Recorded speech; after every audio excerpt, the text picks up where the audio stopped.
What if I told you that there are people out there who sleep 10, 12, even 14 hours a night, and still wake up feeling like they haven't slept a single second? Not tired, not sleepy, completely, devastatingly exhausted. Every single Just 5 more day. minutes. And here's the terrifying part. No one believes them. Their doctors tell them to sleep more. Their families tell them they're being lazy. Their friends stop inviting them out because they always cancel. But this isn't laziness. This isn't depression. This isn't just being a night owl. This is a real, recognized neurological condition. And millions of people are suffering silence right now because they have no idea what's happening to their brains. Welcome to Hidden Health Facts. And today, we're going deep into one of the most misunderstood sleep disorders on the planet. Idiopathic hypersomnia. Imagine setting 3 alarms. You hear the first one, you hear the second one. By the time the third one goes off, you don't even remember turning them off. You wake up 2 hours later, completely disoriented, heart racing, with a foggy brain that feels like it's wrapped in wet concrete. You drag yourself out of bed, you drink coffee, you try to function, but the exhaustion never lifts. It's not like regular tiredness, where a nap fixes things. No, with this condition, a nap makes things worse. You wake up from a 2-hour nap feeling more confused, more groggy, more lost than before you closed your eyes. This phenomenon even has a name. It's called sleep drunkenness, and it's one of the hallmark symptoms of what we've planned. In West Do. Now, here at Hidden Health Facts, we cover the conditions that mainstream medicine overlooks, the disorders that fall through the cracks, the diagnoses that take years, sometimes decades to receive. And idiopathic hypersomnia is exactly that kind of hidden health crisis. Think about this for a second.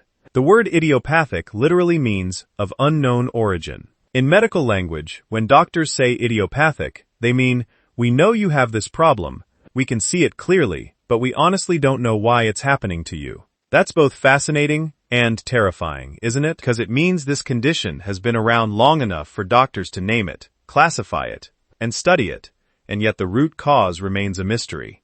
Today, I'm going to walk you through everything. What idiopathic hypersomnia actually is, how it differs from just being tired or depressed, what's really happening inside the brains of people who have it, how it's diagnosed, what treatments exist, and, most importantly, what someone with this condition can actually do to take their life back. So if you've ever felt like no amount of sleep is ever enough, or if you love someone who's been labeled lazy when they're clearly struggling, stay with me, because this video might change how you see sleep forever. Let's start with the basics, because to understand this condition, you first need to understand what normal sleep is supposed to do for you. When a healthy person sleeps, their brain cycles through different stages. There's light sleep, deep sleep, and REM, which stands for rapid eye movement sleep. Each of these stages does something specific, repairing your body, consolidating memories, regulating hormones, and resetting your alertness systems. In people with idiopathic hypersomnia, something goes wrong in this process. The brain doesn't wake up properly. The alerting systems, the neural pathways that are supposed to switch you from sleep mode to awake mode, they fail to fire the way they should. The result? A person who sleeps 10, 12, sometimes even 18 hours a day, and still feels profoundly unrefreshed. The sleep happens, but the restorative work doesn't. Now, you might be thinking, isn't that just narcolepsy? Great question, and the answer is no, but the two are often confused, even by doctors. Here's the key difference. Narcolepsy involves sudden, uncontrollable sleep attacks, where a person can collapse mid-sentence, mid-meal, mid-activity. It's also characterized by cataplexy, which is sudden muscle weakness triggered by emotion. Narcolepsy has a known biological cause, the loss of neurons that produce a chemical called orexin, also known as hypocretin, a brain chemical that regulates wakefulness. Idiopathic hypersomnia, on the other hand, doesn't involve those sudden sleep attacks. And the cause? Unknown. The orexin levels in these patients are usually normal. Something else is going wrong. Something science hasn't fully identified yet. And that's what makes it so incredibly difficult to live with, and so difficult to diagnose. Let's talk about what this condition actually feels like. Because understanding symptoms isn't just medical knowledge, it's empathy.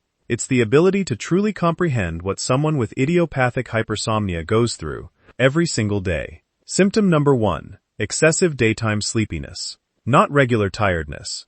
Not the kind you fix with a strong cup of coffee. We're talking about an overwhelming, crushing urge to sleep that hits regardless of what you're doing. In a meeting, while driving, while having a conversation you actually care about. The body just shuts down. Symptom number 2. Prolonged, unrefreshing sleep. People with idiopathic hypersomnia regularly sleep 9 to 12 hours at night, sometimes longer. And when they wake up, they don't feel better. They feel exactly as exhausted as when they went to bed, sometimes worse. Symptom number 3. Sleep inertia, or sleep drunkenness. This is one of the most distinctive and debilitating aspects of the condition. When someone with IH wakes up, they experience an extreme version of that groggy, disoriented feeling most of us get for a few minutes after sleep.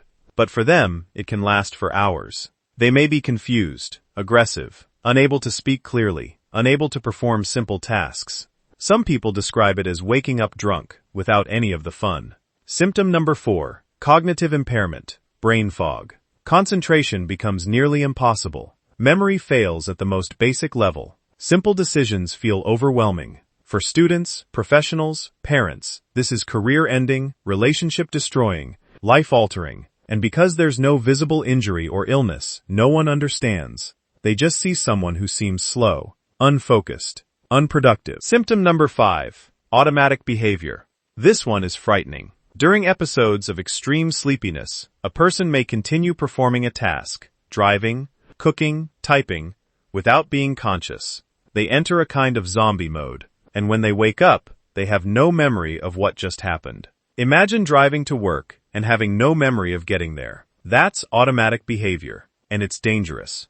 Idiopathic hypersomnia typically develops in young adults, most commonly between the ages of 17 and 24. But it can appear at any age. It affects both men and women, though some studies suggest it may be slightly more common in women. The condition often runs in families. If a parent or sibling has it, your risk increases, suggesting a genetic component. Even though no single IH gene has been identified, it's estimated to affect somewhere between 1 in 10,000 to 1 in 100,000 people. Though many researchers believe this is a massive undercount. Because so many cases go undiagnosed, the true prevalence could be dramatically higher. Think about that. There are people right now, maybe someone you know, who have spent their entire adult lives being told they're lazy, unmotivated, or depressed, when in reality, their brain is fundamentally wired differently. So here's where it gets scientifically fascinating, and where researchers are making some genuinely exciting progress. For years, scientists were stumped. Why would someone sleep so much and feel so terrible? It didn't make biological sense. Sleep is supposed to restore you. For most people, more sleep means more energy. So what's going wrong here? In 2012, researchers at Emory University made a stunning discovery. They found that a significant number of IH patients had elevated levels of a naturally occurring substance in their spinal fluid, a substance that acted like a sedative. This substance was enhancing the activity of GABA receptors in the brain. GABA is an inhibitory neurotransmitter, meaning it slows down brain activity. In simple terms, these patients' brains were essentially being chemically sedated from the inside. No wonder no amount of sleep helped. Their brains' wake systems were being suppressed by their own body chemistry. This discovery was groundbreaking.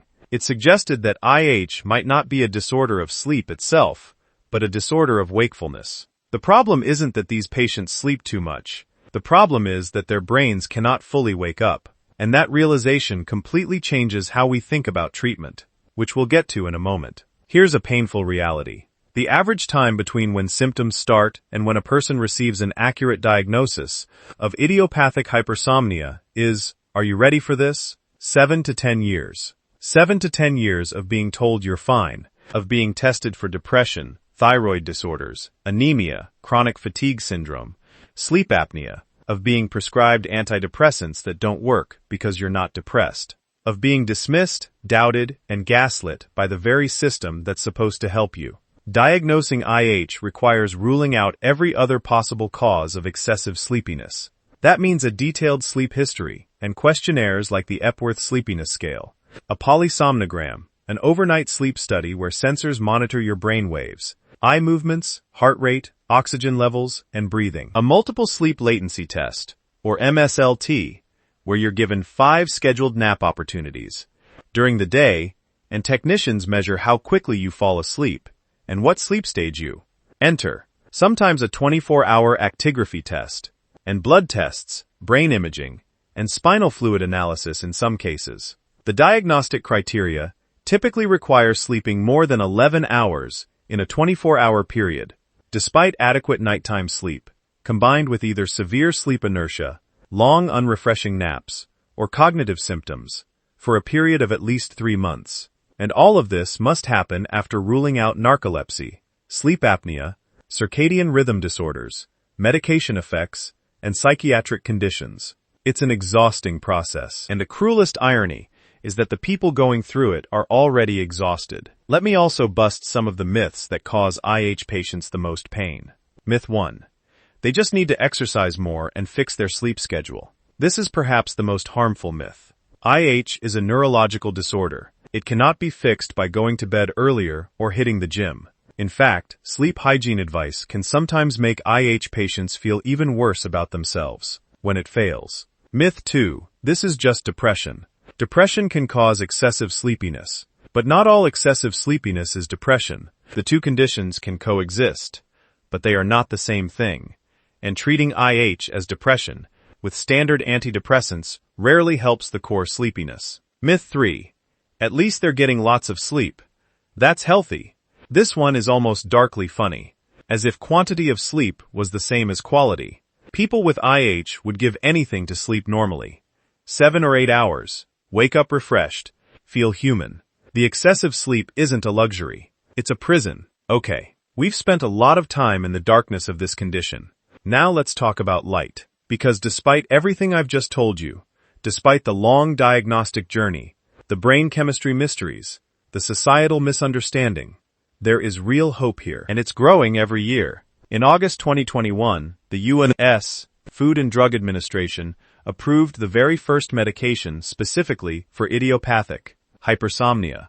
The drug is called lower sodium oxybate, sold under the brand name Lumryz. This was not just a medical milestone. For the IH community, this was a moment of validation. For the first time in history, the medical establishment said, yes, this condition is real, it's serious, and it deserves its own dedicated treatment.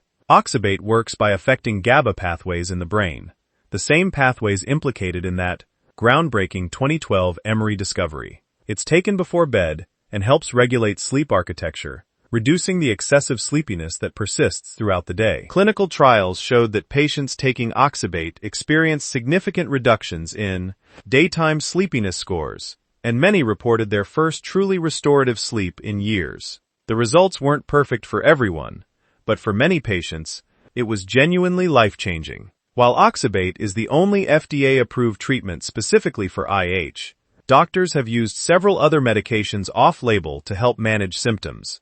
Modafinil and armodafinil are wakefulness-promoting agents that work on the dopamine system. Methylphenidate and amphetamine salts are stimulant medications that can boost alertness. Clarithromycin, yes, an antibiotic, was found to block the GABA-enhancing substance discovered in some IH patients, and some patients report dramatic improvement. Flumazenil, a GABA antagonist, has shown promise in small studies, and pitolisant, a newer wake-promoting medication working through histamine pathways, has also shown promise in IH patients. Medication is rarely enough on its own. Strict sleep scheduling, maintaining consistent sleep and wake times, helps calibrate the brain's internal clock. Strategic napping for some IH patients can reduce afternoon sleepiness. Multiple alarm strategies help with waking. Strategic caffeine use can help with alertness. Bright light therapy in the morning, limiting alcohol, and environmental optimization all play a role. Mental health support, particularly cognitive behavioral therapy, can help patients manage the grief, frustration, and identity challenges that come with this condition. And the Hypersomnia Foundation provides community, resources, and hope. Under the Americans with Disabilities Act, people with IH may be entitled to reasonable accommodations, flexible hours, remote work options, extended deadlines. Knowing your rights matters. and using them matters even more. If you are regularly sleeping more than 9 hours and still feel profoundly unrefreshed, and this has been happening for more than 3 months, please see a doctor. Specifically, ask for a referral to a sleep specialist. Don't accept you just need to sleep better as an answer. Push for a polysomnogram and MSLT. Know the diagnostic criteria. Bring them to your appointment. Be your own advocate. And if a doctor dismisses you, find another doctor. You deserve to be believed. The scientific world is paying more attention to IH than ever before. Researchers are actively investigating the specific identity of the GABA-enhancing substance found in IH patients. They're searching for genetic markers that might identify people at risk. They're developing biomarkers in spinal fluid that could allow faster, more reliable diagnosis. New drugs targeting the histamine and orexin systems are in development, and the relationship between IH and other neurological conditions is being explored. The first FDA-approved treatment arrived in 2021. It won't be the last. The science is accelerating. And for people who have waited years, sometimes decades, for answers, that acceleration matters more than words can express. Let's bring this home. At the very beginning of this video, I asked you a question. What if someone could sleep 12 hours a night and still feel like they hadn't slept at all? And I promised you that this wasn't laziness, this wasn't weakness, and this wasn't a character flaw. Now you know why. Idiopathic hypersomnia is a real, documented neurological condition. It involves a breakdown in the brain's ability to transition from sleep to wakefulness. It affects young people in the prime of their lives. It steals careers, relationships, and identity.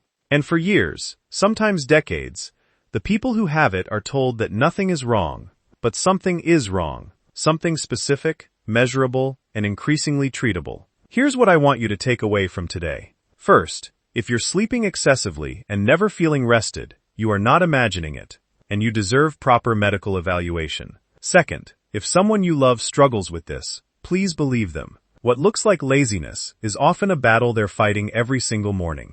Third, the medical community is making progress. The first FDA-approved treatment for IH launched in 2021. More research is underway. The future is genuinely hopeful. Fourth, you are not alone. Communities exist. Resources exist. Specialists exist. Fight for the diagnosis you deserve. Here at Hidden Health Facts, we believe that knowledge is the most powerful medicine there is. When you understand what's happening in your body, when you have a name for the invisible enemy, everything changes. You can fight what you can see. So if this video helped you, if it gave you answers, or hope, or language for something you've been experiencing, please hit that like button. Share this with someone who needs to see it. Leave a comment below, telling us, did you know about idiopathic hypersomnia before today? Do you know someone who might have it? And if you're new to Hidden Health Facts, welcome. We cover the conditions that don't make the front pages, the disorders that hide in plain sight, the health facts that change lives. Subscribe so you never miss one. I'll see you in the next one. Stay informed. Stay healthy. And remember, the most important health fact you'll ever know is this. Your body is always telling you the truth. Learn to listen.